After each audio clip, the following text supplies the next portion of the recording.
Proverbs chapter 22 and 23. A good name is rather to be chosen than great riches, and loving favor rather than silver and gold. Proverbs 22 verse 1. The rich and poor meet together. The Lord is maker of them all. Proverbs 22 verse 2. A prudent man foreseeth the evil, and hideth himself, but the simple pass on, and are punished. Proverbs 22 verse 3. By humility, the fear of the Lord are riches, and honor and life. Proverbs 22 verse 4. Thorns and snares are in the way of the froward. He that doth keep his soul shall be far from them. Proverbs chapter 22 verse 5. Train up a child in the way he should go, and when he is old, he will not depart from it. Proverbs 22 verse 6. The rich ruleth over the poor, and the borrower is servant to the lender. Proverbs 22 verse 7. He that soweth iniquity shall reap vanity, and the rod of his anger shall fail. Proverbs 22 verse 8. He that hath a bountiful eye shall be blessed, for he giveth of his bread to the poor. Proverbs 22 verse 9. Cast out the scorner, and contention shall go out. Yea, strife and reproach shall cease. Proverbs 22 verse 10. The eyes of the Lord preserve knowledge, and he overthroweth the words of the transgressor. Proverbs chapter 22 verse 12. The slothful man saith, There is a lion without, I shall be slain in the streets.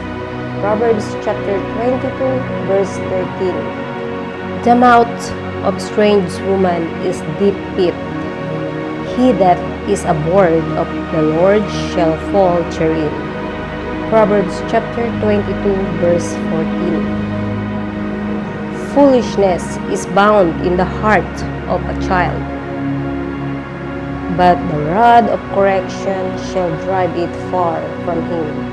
Proverbs chapter 22 verse 15.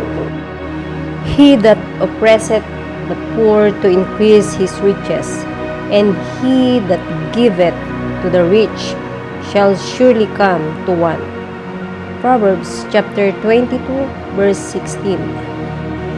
Bow down thine ear, and hear the words of the wise, and apply thine heart unto my knowledge. Proverbs chapter 22 verse 17. For it is a pleasant thing if thou keep them within thee. They shall withal be fitted in thy lips. Proverbs chapter 22 verse 18. That thy trust may be in the Lord, I have made known to thee this day, even to thee. Proverbs 22 verse 19. Have not I written to thee excellent things in counsels and knowledge? Proverbs 22 verse 20. That I might make thee know the certainty of the words of truth, that thou mightest answer the words of truth to them that send unto thee. Proverbs 22 verse 21. For the Lord will plead their cause, and spoil the soul of those that spoil them. Proverbs 22 verse 23. Make no friendship with an angry man, and with furious man thou shalt not go. Proverbs 22 verse 24. Lest thou learn his ways, and get a snare to thy soul. Proverbs 22 verse 25. Be not thou one of them that strike hands, or of them that are sureties for debts. Proverbs chapter 22, verse 26. If thou hast nothing to pay, why should we take away thy bed from under thee? Proverbs chapter 22, verse 27. Remove not the ancient landmark, which thy fathers have set. Proverbs 22, verse 28. Seest thou a man diligent in his business, he shall stand before kings, he shall not stand before mean men. Proverbs chapter 22, verse 29. Proverbs chapter 23. When thou sittest to eat with a ruler, consider diligently what is before thee. Proverbs chapter 23, verse 1. And put a knife to thy throat, if thou be a man given to appetite. Proverbs 23, verse 2. Be not desirous of his dainties, for they are deceitful meat. Proverbs 23, verse 3. Labor not to be rich, cease from thine own wisdom. Proverbs 23, verse 4. Wilt thou set thine eyes upon that which is not? For riches certainly make themselves wings. They fly away as an eagle toward heaven. Proverbs 23, verse 5. Eat thou not the bread of him that hath an evil eye, neither desire thou his dainty meats. Proverbs chapter 23, verse 6. For as he thinketh in his heart, so is he eat and drink. Saith he to thee, but his heart is not with thee. Proverbs 23, verse 7. The morsel which thou hast eaten shalt thou vomit up, and lose thy sweet words. Proverbs chapter 23, verse 8. Speak not in the ears of a fool, for he will despise the wisdom of thy words. Proverbs chapter 23, verse 9. Remove not the old landmark, and enter not into the fields of the fatherless. Proverbs 23, verse 10. For the Redeemer is mighty, he shall plead their cause with thee. Proverbs chapter 23, verse 11. Apply thine heart unto instruction, and thine ears to the words of knowledge. Proverbs chapter 23, verse 12. Withhold not correction from the child, for if thou beatest him with a rod, he shall not die. Proverbs 23, verse 13. Thou shalt beat him with the rod, and shalt deliver his soul from hell.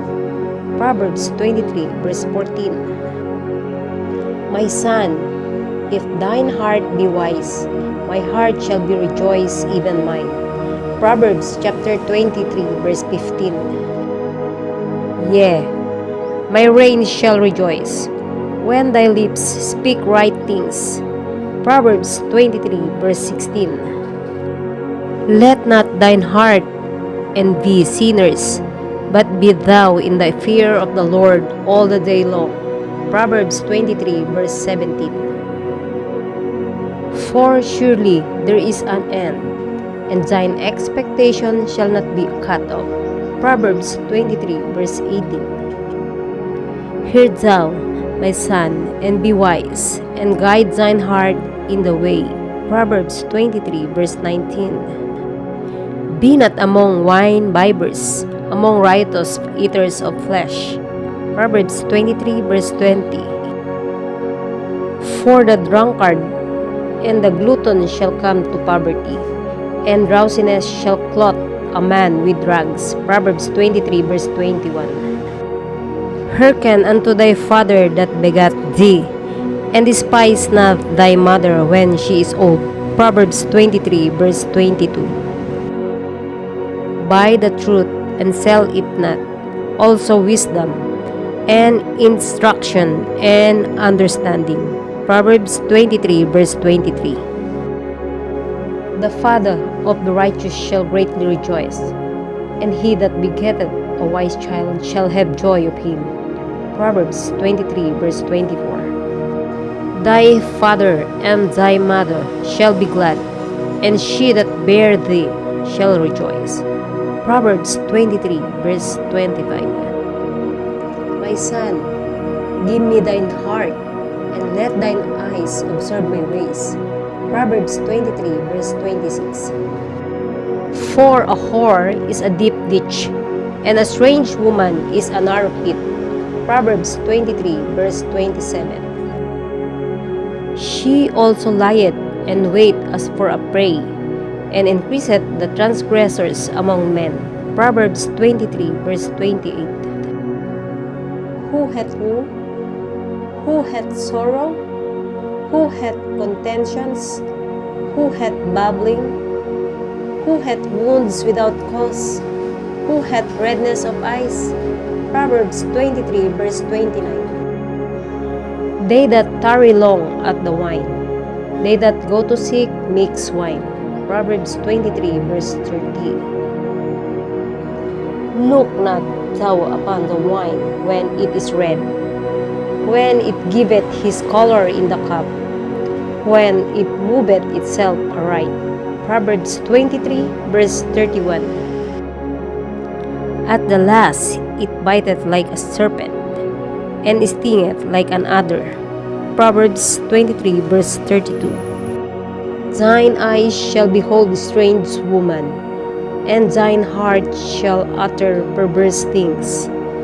Proverbs 23 verse 33. Yea, thou shalt be as he that lieth down in the midst of the sea, or as he that lieth upon the top of a mast. Proverbs 23 verse 34. They have stricken me, shalt thou say, and I was not sick. They have beaten me, and I felt it not. When shall I awake? I will seek it yet again. Proverbs 23 verse 35.